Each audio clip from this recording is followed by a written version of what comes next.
Mm. Hey y'all, welcome to the Devon A. Morris Unfiltered call-in show. Have a seat. Let's get ready. You have any questions? Come on, call in. Come on to that Discord channel. Do me a favor, get the unfiltered crew some finger snaps. We're ready to get started here. Mondays, 8 p.m. Every single Monday, we're here. I'm excited about it. Are you? Let's get this show started, y'all. The greatest Scrum show on earth. I'll see y'all soon. Enjoy.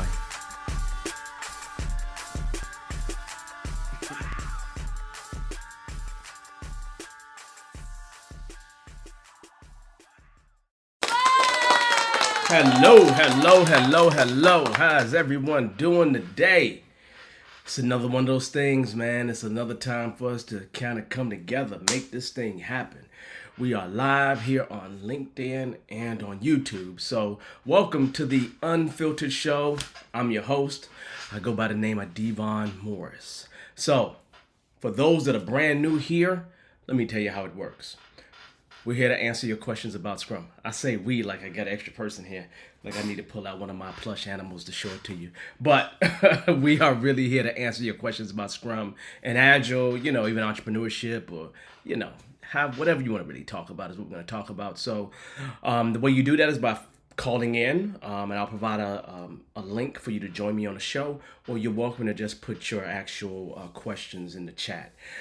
We will do that later, probably about 20 minutes to 30 minutes after the hour. That's when we'll open up the lines for actual questions, and that'll be after we go through our topic, because we take the first 5 minutes and we give shout outs, go through some intros, and then we go ahead and talk about the little topic. And our topic tonight is your retrospective being a waste of time, right? And there's reasons why your retrospective is a waste of time. There's probably some smells. There's probably some agile anti-patterns that probably exist. We'll talk about a little bit of that. I see my little shadow back here. So that bothers me a little bit, but that's okay because I'm sitting in the room, so we're good to go. So on that note, do me a favor. If you're here, like all the regulars would do, go ahead, man, say hi in the chat, throw something in the chat. I'll give a shout out to you in just a moment. In terms of what's going on, man, life is just good. I've just had one of those days where it's just been catching up with clients today. I got a few follow-ups I need to do that I didn't get to, but I got some follow-ups to do tomorrow, and then just kind of organizing, Bearded Eagles stuff, DM Limited stuff, and then other things just kind of happening. So it's been a really good day. It's interesting because, when I go into places, sometimes I get people that's a little bit intimidated by me. And I experienced some of that stuff, in the past week or so. So it's interesting, right? But I'm no threat. I'm not trying to take nobody's job, or I'm really not. But how's it been going for you? That's the real question on my mind. How has it been going for you? Tell me what's going on. Tell me how you're doing. Tell me how it's going. I'm going to be looking for some participation from you in this particular talking about the retrospective being a waste of time. And I just got really one major tip, right, that I think will help improve your retrospectives, period. You do this thing, I think it's going to be a real go. But we'll talk, we'll chat, we'll do that, okay?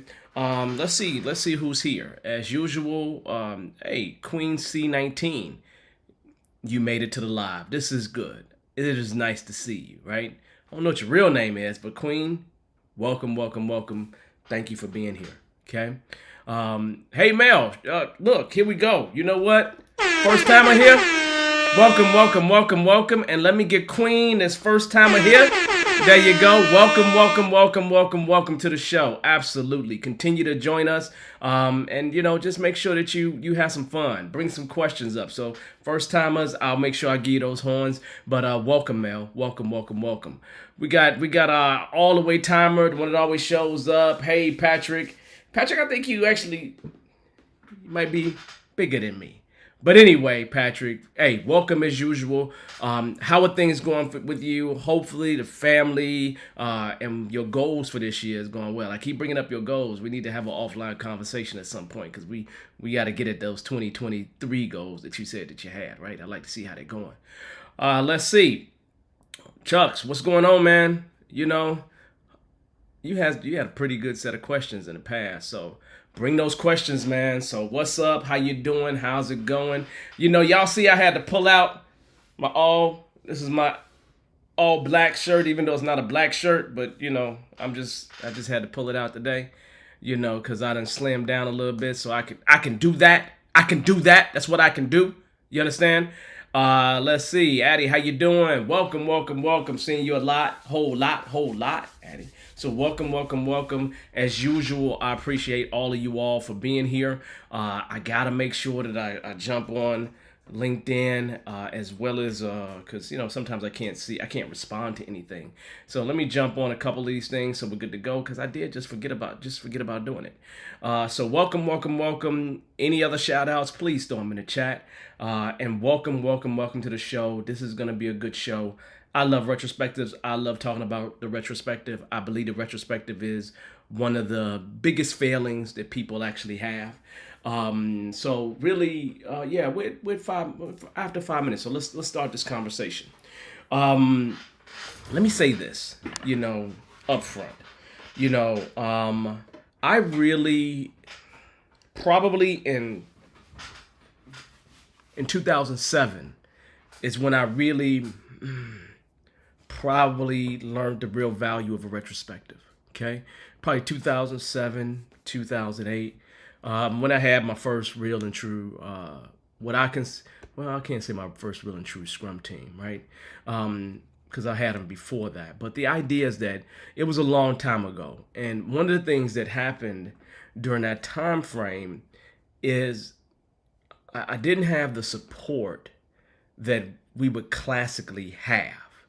Or that you would classically want from, many of the powers that be, especially since it was something that was newer in the organization. The organization I was at prior, I had top-down support, so it was really cool. But then when I went to this other organization, it wasn't that kind of support. So the actual need for the retrospective was really important because there was all kinds of problems going on.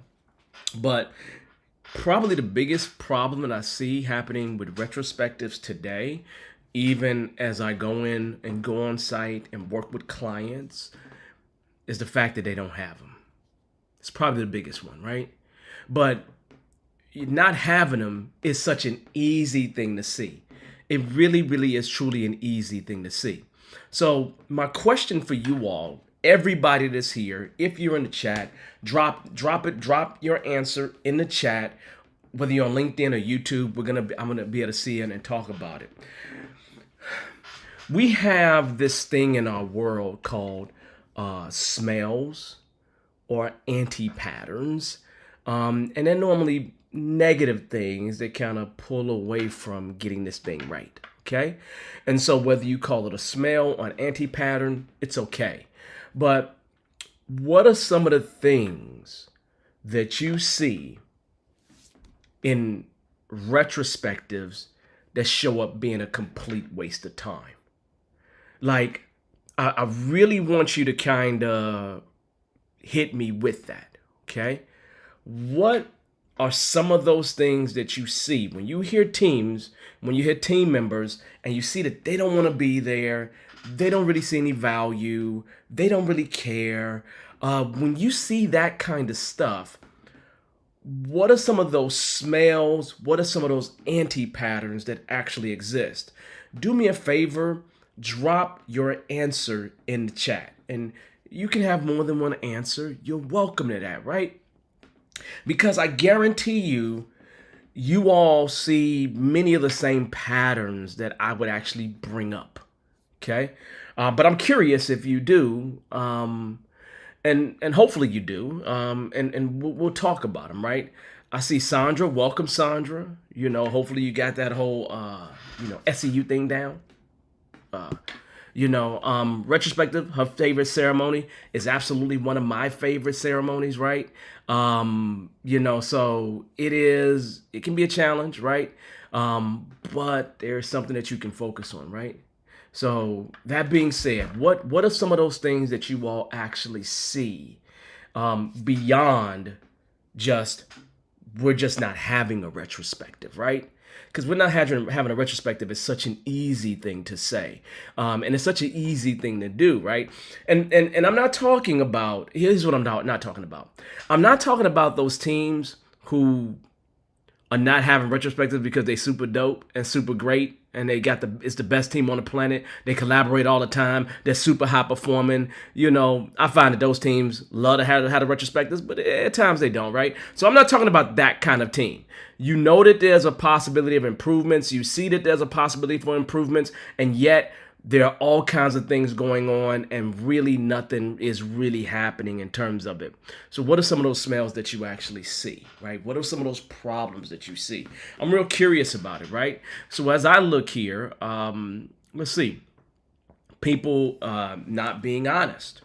That is a real thing, right? That's a huge thing, right? And the question is, Lorraine, when people aren't being honest, why aren't they being honest? Because a lot of times, if I was just to hit the 5 whys and just ask those 5 whys and until I get to the root cause, I probably can figure out why people aren't being honest. Okay. And there could be many, many reasons. But it's one of those things I want to dive in and figure out. Lorraine doubled up here because she said that also that there's no actionable takeaways, right?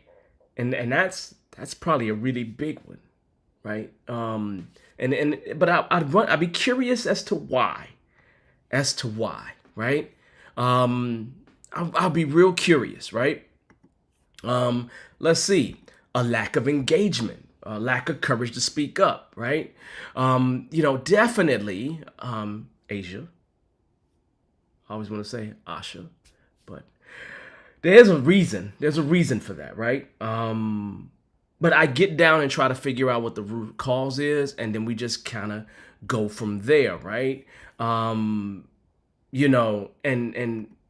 one of the things that Lorraine has hit on her head is a lack of safety, a lack of psychological safety. I mean, I hope it's not physical safety problems, right? But a lack of psychological safety. That is definitely a smell. That is definitely an anti-pattern. That is definitely a problem. Definitely a problem. Okay. In terms of, some of the other things that I've seen people pass blame. And it's never a we. It's always a you thing. Never a we thing, and never ever my fault. Let me take some action against that, right? So the blame game, I find to be another thing, and even if they're not speaking it, you can tell it. You can feel it. You can feel it heavy in the room, right? A team that's lost their focus on in terms of what they're trying to do. I see teams lose focus when they're under extreme amount of pressure, right? Or, you've been hit with a lot of defects or technical debt, or there's just this place where they just lose focus. And this absolutely happens to teams, right? When they have the same problems every single sprint. Like it's the same problem, the same problem, the same problem, the same problem, the same problem, the same problem. That typically leads to, hey, we don't even want to do this anymore. Okay. Another thing that is classically a problem, a smell, is going to be team members. sometimes a dominant thought, and people are so dominant. Um, Sometimes there's groupthink where the group just kind of acquiesces to a certain understanding, certain way of doing things, right? And you want thought diversity that exists in any retrospective, right? You really do want that. If you don't have that, then that's a problem. It's a huge problem, right? But here's my question for you all, right? We talked about some smells, and obviously there are more. If there was one thing that can be done to help a team that is running into a lot of these different smells, what is that one thing that you would actually recommend? Drop that in the chat for me. Some of you are experienced agile coaches, experienced scrum masters, experienced release train engineers, experienced agilists in general. What are some of the things that you would recommend? I have an idea. I know what I classically think about and I classically do, and it's really a paired up thing, right? It's really a paired up thing, but it's really what I'm going to call continuous through action, right? It's just a continuous through action, right? And I'll set it up for you so we can talk about it, right? And I think that it can apply to every single smell to some degree, okay? And I think it will lead to you actually having people be more excited about the retrospective. Because what you want is you really want people to come in the retrospective like, we about to change the world, man. We about to make this happen. That's what we about to do. You want people coming in the retrospective excited to be there, or at least excited to go, let's take a little break, right? Well, it's time for us to take a little break and get into some of the stuff we really want to talk about, right? And so you want that retrospective to be kind of that way. But it's never going to be that way if you don't do this thing there's a couple actions that's a through line for you, right? So, I really, really want to make sure, if you have some things that you've done, you've seen some of these smells that we talked about, there's other smells. What is some of the things that you either did or you'd recommend for others to do? There's some people here brand new to Scrum. Help them out for a second, right? What is it something that you would do, right? I'm curious about that, right? Let's jump at it, right? I see, clear rules for the retrospective. I agree with that, right? Maybe something could go in working agreements, maybe something go into your social contracts, whatever you want to call it, your agreements on how the team functions. So, definitely clear rules for the retrospective. If you don't have clear rules, you can always establish them in the beginning of any retrospective. So make sure you establish them, right? Let's see. Using a tool, Miro, Jamboard, tool doesn't matter, right? But finding, even if you have, Post-it notes, right?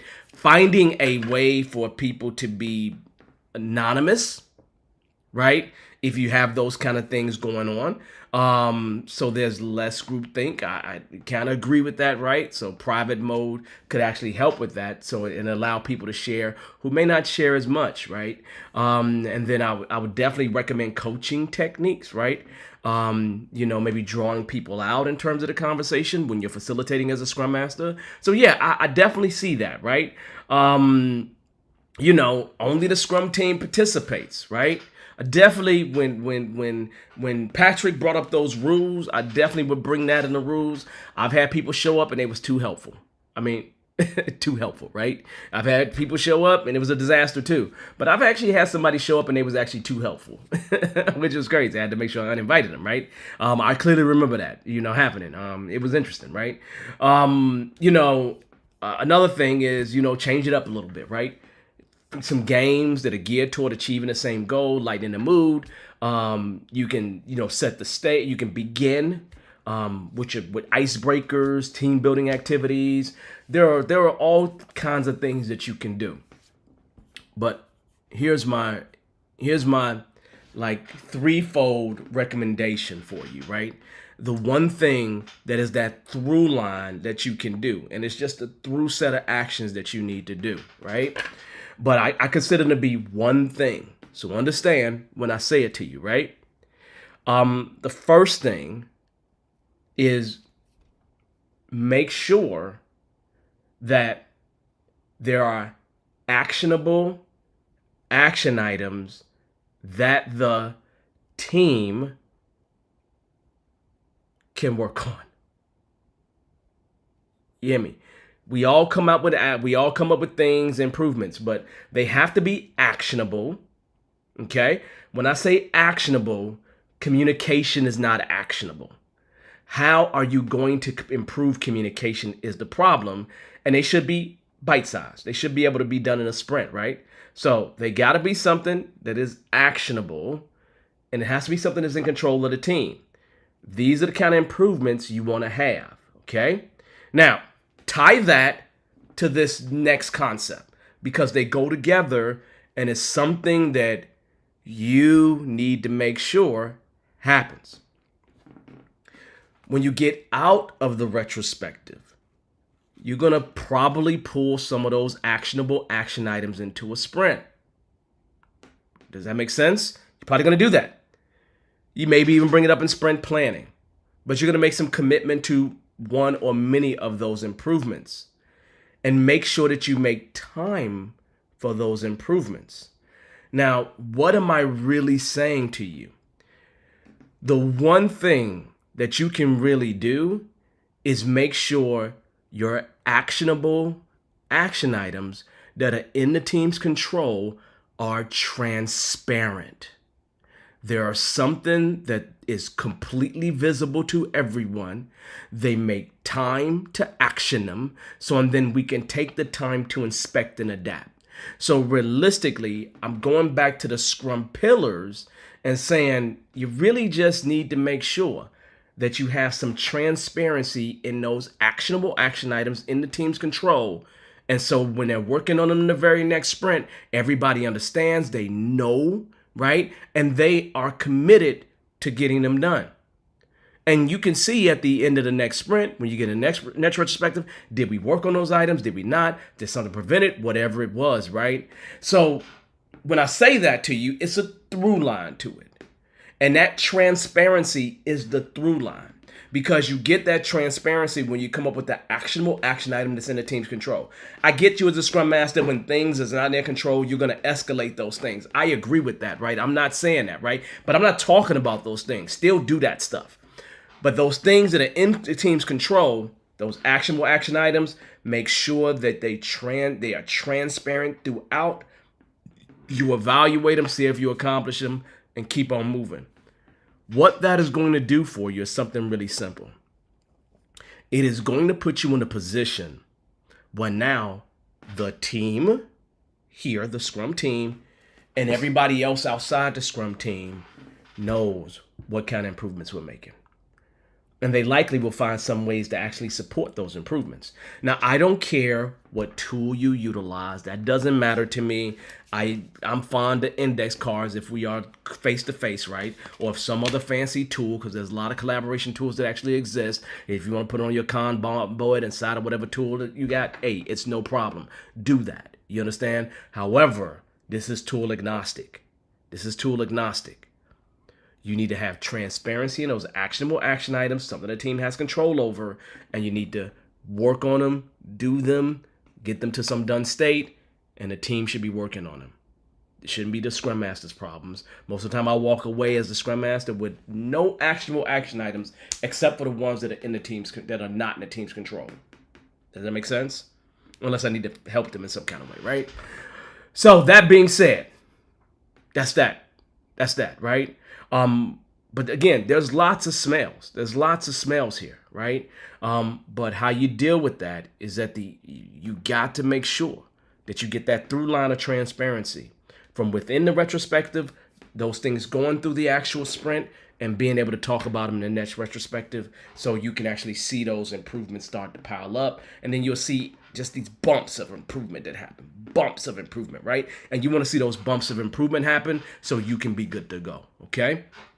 That being said, hopefully that's helpful to everyone, because we can talk about games and activities and techniques, but realistically, if you don't do that last piece that I just talked to you about, none of that stuff is any good. None of it is any good, right?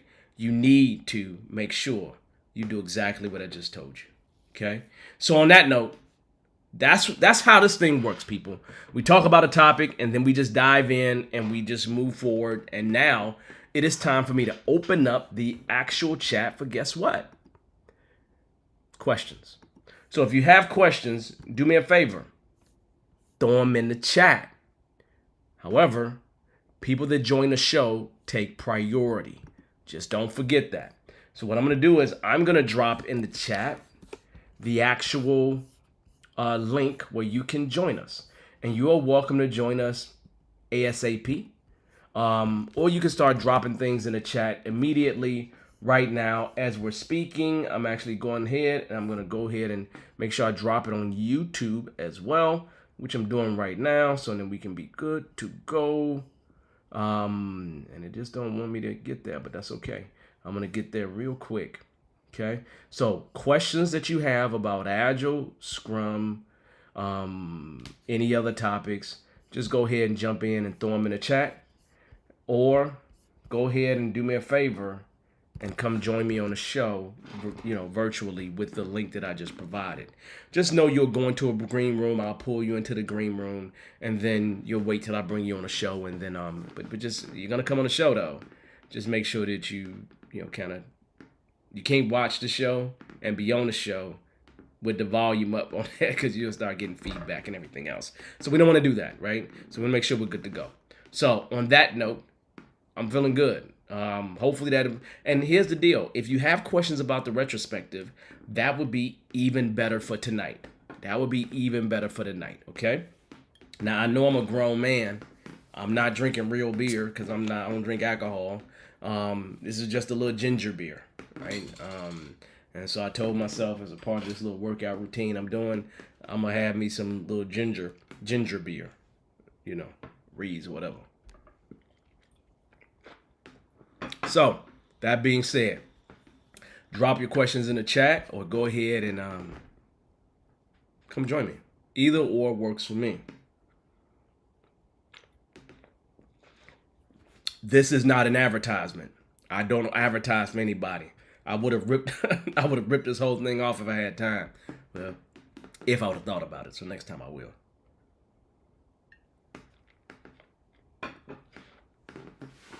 Otherwise, tell me how else has been going for y'all for the week. Because what typically happens on a show, people try to come in at the last 10 minutes and then we're done.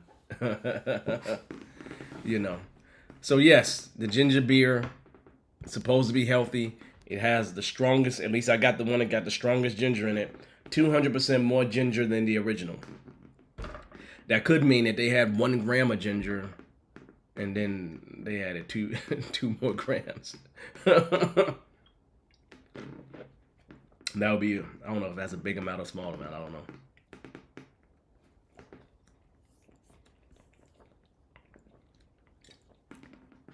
So, any questions? That's what we're here for. You all realize that I started this realistically for Bearded Eagle alumni more than anything else, to give Bearded Eagle alumni opportunity to get their questions answered. And then we opened it up to the world. And now we're at the point we got 830 people. We have 830 people as subscribers. I mean, I'm going to give a clap for that, right? I'm going to give a clap for that. So thanks for everybody who subscribed. Matter of fact, let me say it. If you have not subscribed, please go ahead and subscribe and hit the like button, right? I always forget to say it because I can't say that I cannot say that I'm trying to turn this channel into a big money-making channel on YouTube. It just, it's cool. That happens, it happens, but that's not why I'm here, right? All these things are things that happen because of COVID, realistically. COVID allowed us to make time to be able to do things. and make more time for the actual community. We actually did a lot of things that ranged from hardship classes to everything else. That being said, I got two things that I probably need to address here for us. My stuff is going out here. I don't know why my little thing went out, but that's okay. I can always control things a little bit different. So, but it looks like I'm still live, so we're good to go. So yeah, the pandemic actually was very helpful in terms of resetting everything at Bearded Eagle. It allowed us to actually give back way more because we was on the road 95% of the time, spending very little time at home. Had nanny for the kids. When you got to get a nanny for the kids, man, and you got a 2-parent household that's working, you're working a lot, right? So we just training thousands upon thousands of people in a year, whether it was overseas or in the States, primarily Central Time, Eastern Time. Very rarely will we go out to the other side of the U.S. because the jet lag was killing us, would kill us, right? And so that right there is, a whole problem that you don't necessarily want to run into, right? Much learning, yeah. The smells, it's not such a bad thing, right? We talked about it, and this video is going to be available. Matter of fact, I'll chop this video up and just pull those little pieces out so y'all can have access to them. I'm building the team. I'm building the skills on my team. So, and then we can be able to do more stuff in this environment, as well as in others, right? Before I had volunteers when we first began this thing, and it was cool having volunteers, right? And they was very, very helpful, right? But now I need to train up people to make sure that they can help us to grow, right? And so once I get people trained up, probably think July-ish, you're going to see a lot more content come out. So just know that. So the couple things I need to announce to make sure you all have in the pocketbooks. You remember I said that I was going to do that coaching event, the bankable event, bankable coaching. So for those that are brand new here, I'm going to do a 3-day event, right? I had to push it back because, I'm a PhD student. And so I'm trying to get my doctorate, right? And so between getting my doctorate and having family, going to the hospital, those kind of things, or have surgery, I just didn't have time to really deal. Emotionally, I couldn't connect into the work, right? And so, in terms of trying to build something or make something happen, it's really hard to make something happen when you're not emotionally connected into whatever it is. So one of the things that I said to myself is I was going to push the event out, and I'll tell you about the event in just a second. So realistically, I'm looking at the dates, what date I pushed it out to, and let me make sure of that.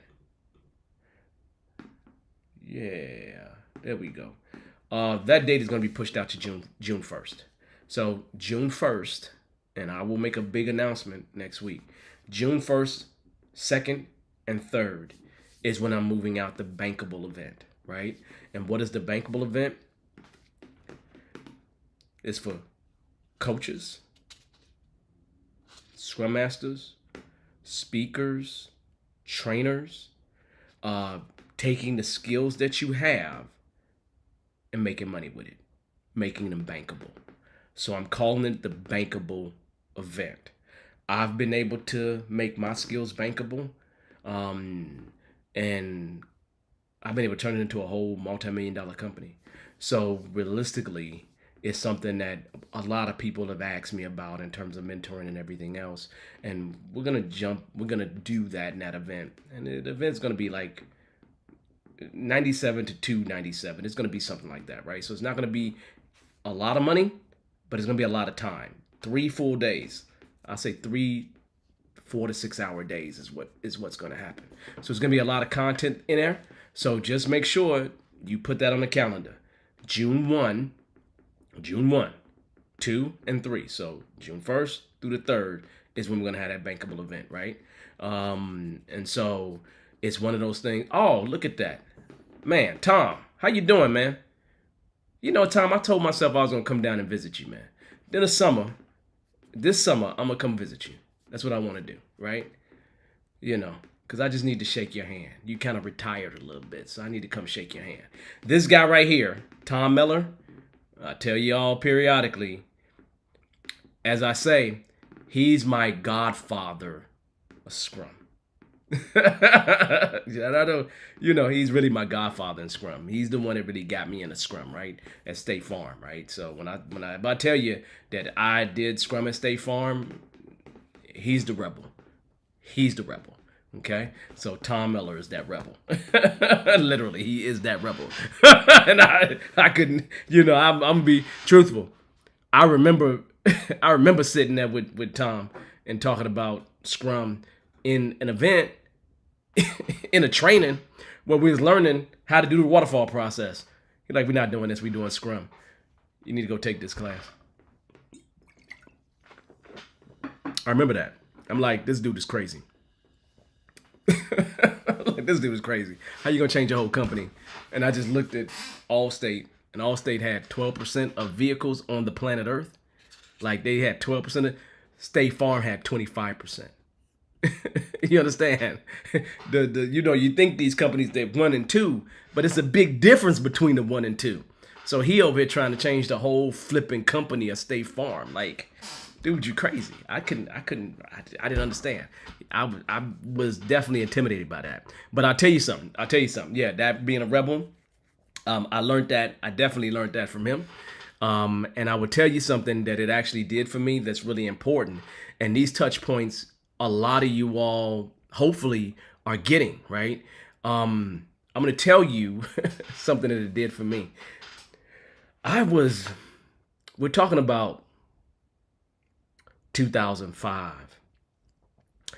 Man, I literally was 26, probably 30 years, 28 years old. You understand? I was 28 years old. So one of the things that Tom did for me in terms of his craziness and rebelness is he gave me permission to be me. Now, understand, being a black guy, it's a whole different problem, right? He gave me permission to be me. And here's the other thing that he don't really know that he helped me with, but I'm going to say it to you because I think that you have to pick your mentors, right? And you don't have to ask them for much, but you have to pick them. You have to pick who you're going to model yourself after, right? And here's the deal, right? He actually helped me be a better man.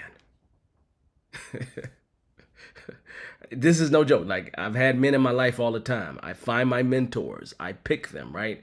But in terms of in a professional world, in terms of not, standing on your ground, in terms of being honest with everybody, in terms of not letting money be the thing that guides you, in terms of being helpful to people around you. One of the things that he actually taught me was to be me. And part of that helped me grow as a man. Do you understand? It really, truly helped me grow as a man. I mean, it was so deep that at some point, and my ex-wife, Lizzie, she, I was going to write an article right before I became a certified Scrum trainer that said Scrum is dead, right? Because that rebelness was ridiculous. And so he told me literally to go to Ken Schwaber's class. So then when I saw Ken Schwaber, and he was a crazy rebel, it was like ridiculous how rebelly he was, right? And so I seen this dude like Ken Schwaber, and I got Tom at the job. I had the people I could copy. I don't even have to ask them no questions. I just copied them, man. I just copied them, right? And so when you just copy, I literally copied them, right? And I never turn back. And so it's like, I'm not in an organization, but I'm in an organization right now, kind of coaching them, right? And so I can't make them do nothing. I can't make them do what they're supposed to do. But I can give you some advice. I can offer some things. I can be honest with you. I can tell you the truth and not feel bad about it. I can tell you when you decide to do this, here's some of the possibilities you're going to have to deal with down there. I'm not sure if that's what you want to do. You're breaking away from all these great practices we had in terms of Scrum. Yeah, I'd agree with you, Tom. Schwaber is crazy as hell. I remember that dude standing in front of the class with 100 people in the class and talking about these big companies and just how dumb they were, how stupid they were. I could not believe that dude. Like, I couldn't believe Ken Schwaber. Like, that dude was crazy as hell.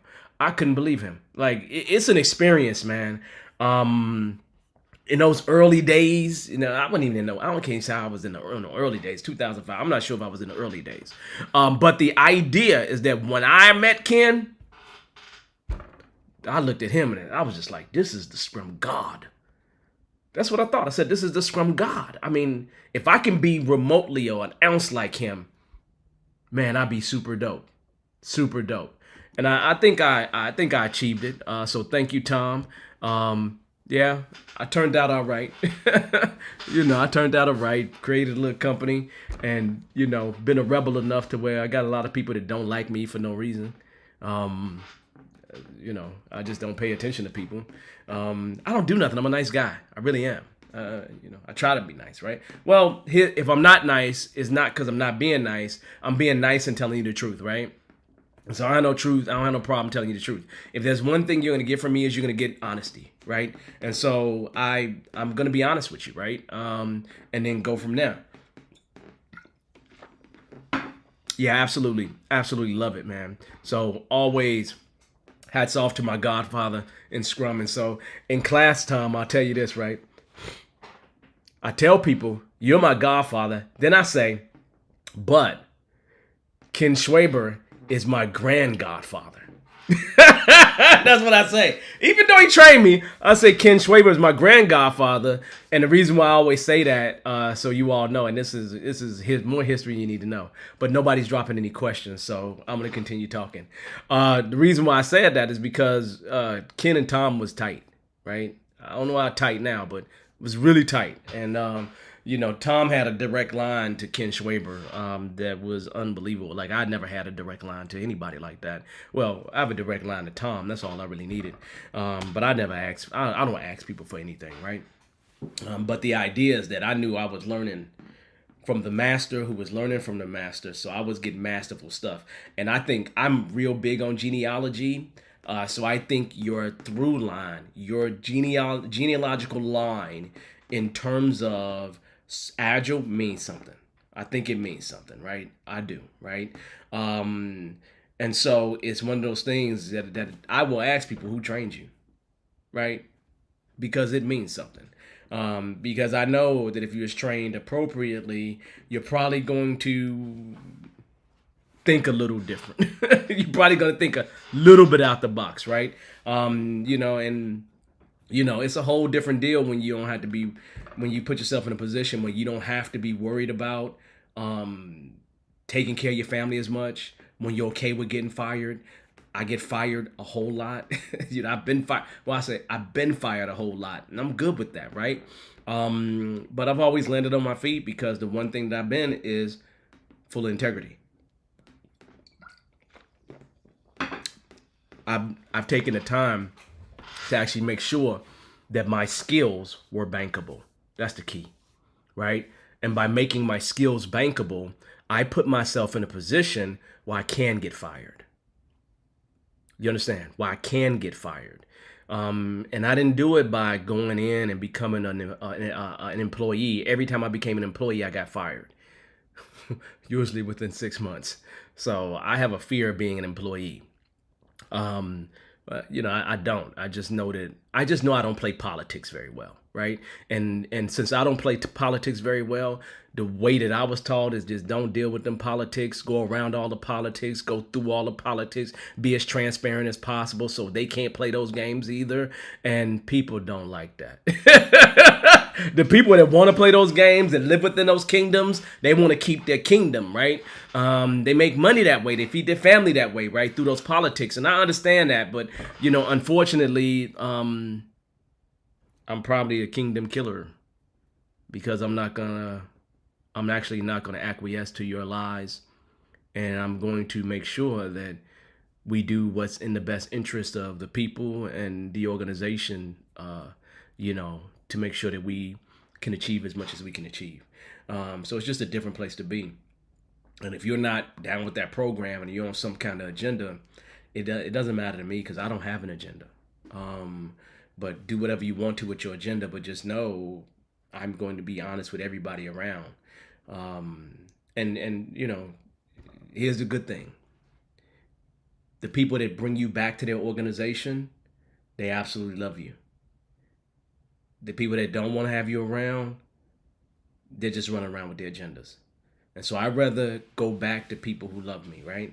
I kind of go into organizations and I work myself out of a job. I do that on purpose, right? Because my philosophy is, if you need more of me, you can come get me. It's just really that simple, right?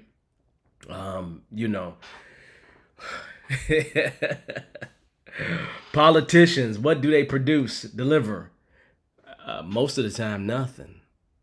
Right? I mean, really, if you really think about it, right? And, I'm not saying anything. If you want to be a politician, hey, I get it, right? Local politics, jump in it, right? But all those I understand. I officially live in flipping Texas. But people, I haven't seen you in a while though. How you been? You okay? But yeah. Those politics is a whole problem. Yeah. I invested a whole lot of time and knowledge. I invested a whole lot of time. And I'm going to tell you why I had to invest a whole lot of time. I had to invest a whole lot of time because of people like Ken and Tom and Mike Cohn and even, Jeff Sutherland, the people that I'm super impressed by, right? I mean, I'm telling you right now, when I'm in these guys' presence, I'm listening more than I'm talking every time. And the reason why that is because if they don't have anything else on me, they got age on me. They have age on me. And there's value in looking at what they have achieved and the position that they're in today and me wanting to achieve that position one day. So even if they're talking about ho humish, whatever it is, doesn't matter what they're talking about. I get value from seeing where they're at and figuring out how I can get there too. Yeah, So it's just a good thing, right? It's just an amazing thing, right? And I love it, but again, when I left State Farm, I was dangerous. I was dangerous, and the person that made me dangerous was Tom. I ain't gonna lie to you. Like, he made me dangerous. I couldn't believe that dude. Like, I literally could not. I was like, what's the white guy telling everybody what to do and telling everybody they wrong, and they was actually wrong, and really gonna hold them accountable around being wrong. Like, this is gonna tell them this is not the direction. The future of State Farm is. Tom was bold as hell, man. I could not have done it. Like, I could not have. I'm gonna be honest with you. I could not have done it. Yeah, I put blood, sweat, and tears into all kinds of places after State Farm. After State Farm. But I learned that lesson at State Farm, man, for real.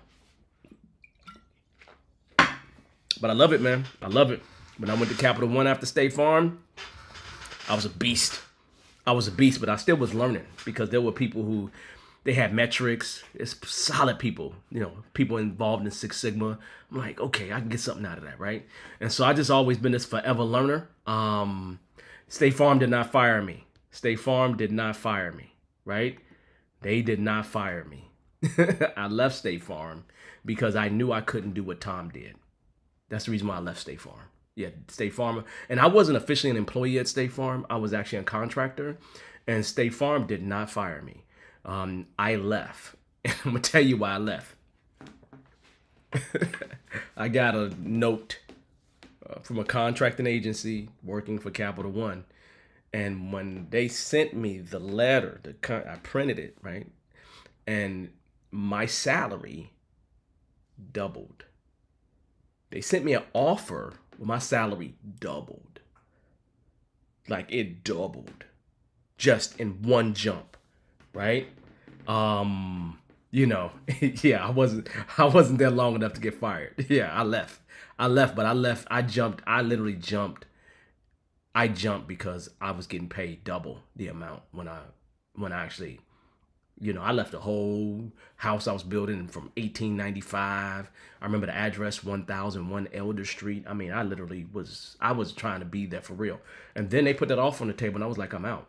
Yeah, those were the days back then, right? Because when I had left, I left before State Farm brought in all these people. Like there was a whole slew of people that came to State Farm, but I was there before them because I was there with Tom initially. So, Tom, yeah, I remember that. It was clearly amazing. It was clearly life changing. And I've been around the world, y'all. I've been around the world with Scrum. I've been around the world absolutely with Scrum, right? And so it's been a good one. Yeah, I will do that. Expect me this summer, man. I'm spending a lot of time in Chicago, so just know I'm gonna take a trip down to you. Okay, we'll have lunch or something. Okay, but I'm gonna drive on down. All right, I'll be driving all the way to Bloomington, Indiana, and stuff. So, dude, I'm coming down to the city, right? All right, Tom. Peace. I appreciate you, bro. All right, so here's the deal. Addy, you asked the question: are there common metrics or stats agile teams usually track to try to improve?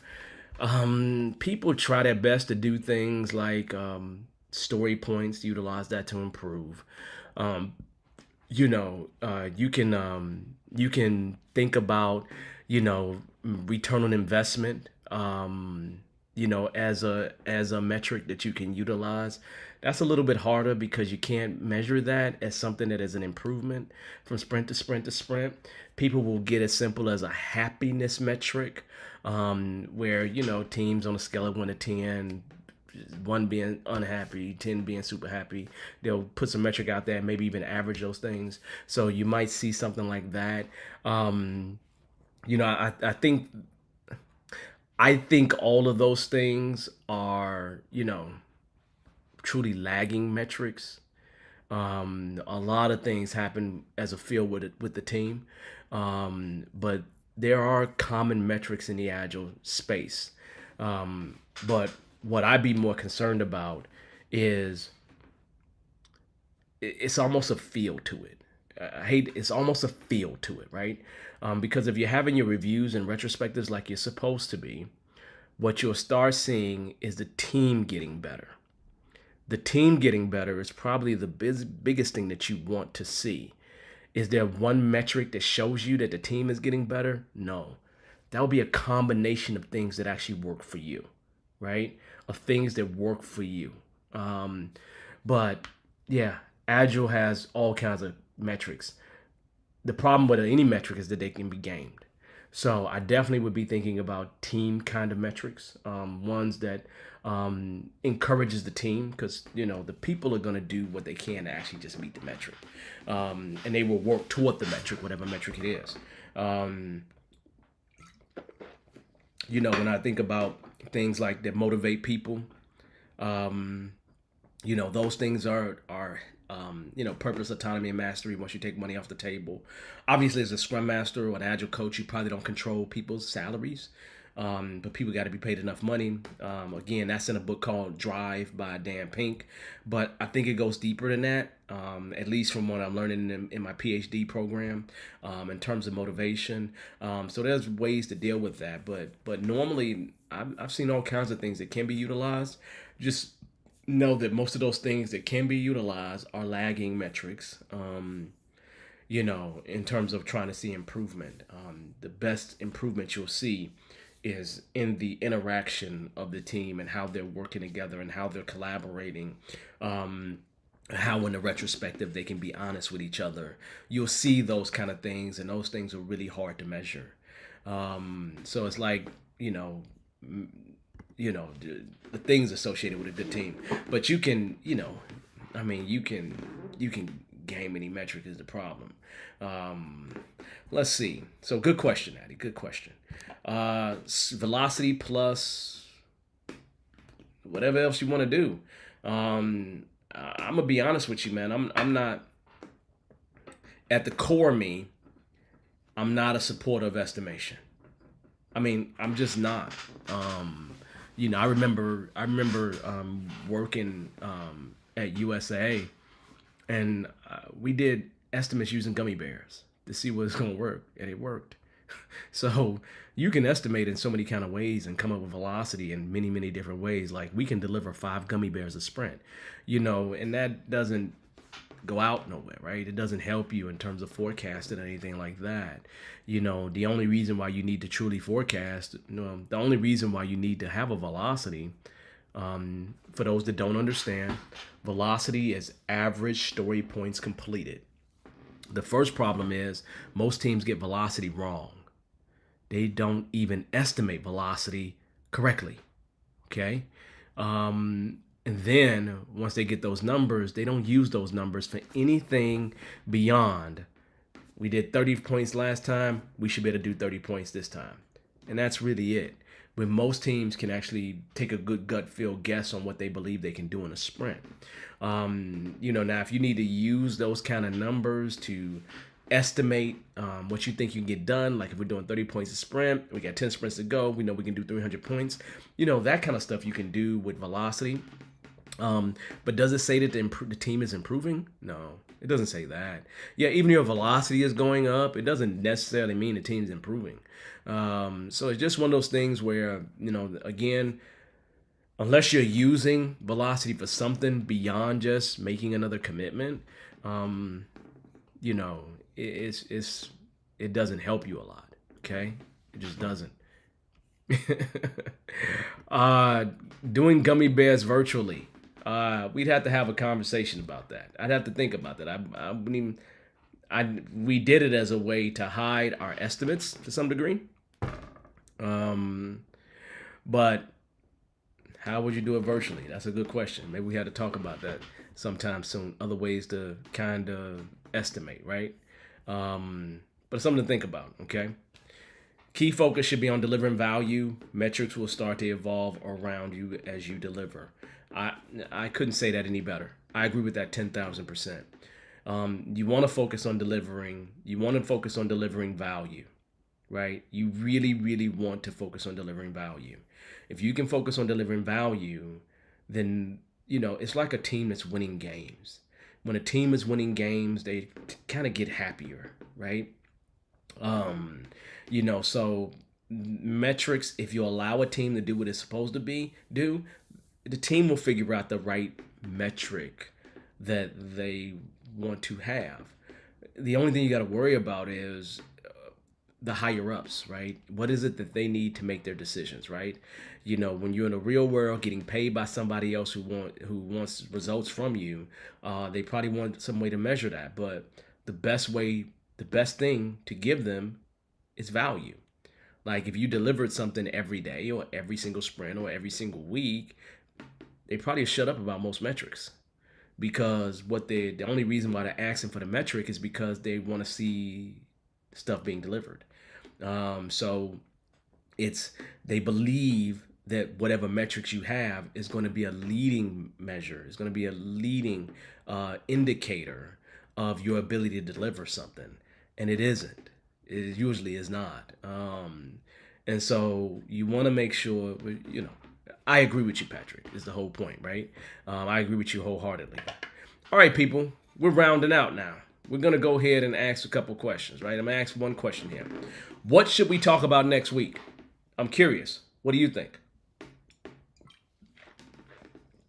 We definitely had some good questions today. But what should we talk about, right? Let's see. Talk about low trust cultures. Oh man, I remember I had a culture, man, where we lost all psychological safety because the organization was bought by another company, and the company came in with hellfire trying to change everything. It was crazy. I clearly remember that one. Talk about retros, right? Or the events or artifacts and the nuances when the organization, when their org has lost trust. Yeah, that's you got to find a way to improve that. Any other ideas of what things that you all like to talk about next week, or in general in the future? If you have an idea, drop it in the chat. Love ideas about different things. I actually love and appreciate y'all, period, right? So I'll ask once again, if you have never done this, go ahead and like this. If you enjoyed the content here, like and also subscribe. I guess I want to get up to 1,000 people at this point. We'll get there by the end of the year for sure. But I guess we should shoot for maybe getting 1,000 people by June. By the time I do the bankable event, I think the bankable event is going to be dope. I got a few people lined up. I'm having a conversation on Thursday. And I'm telling you, it's going to be pretty dope. The bankable event. I love that name. I love that name. Am I crazy with that name? Tell me, y'all. Does the bankable event resonate with you? Turning your coaching skills into bankable skills. Like turning what you do into something that's bankable. Like I love that. Cause that's how I think, man. Yeah, I still kind of make myself bankable. I have to. I still got these kids that want to come around.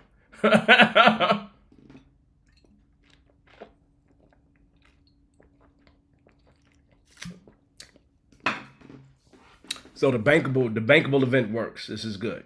Yeah, I'm rocking with that name. I love that name. I really do. So we're gonna make that happen. So the bankable event is coming, right? June 1st through the 3rd is when it's gonna happen. The bankable event. I'm actually I got a much better head start, and I can do it while I'm actually man.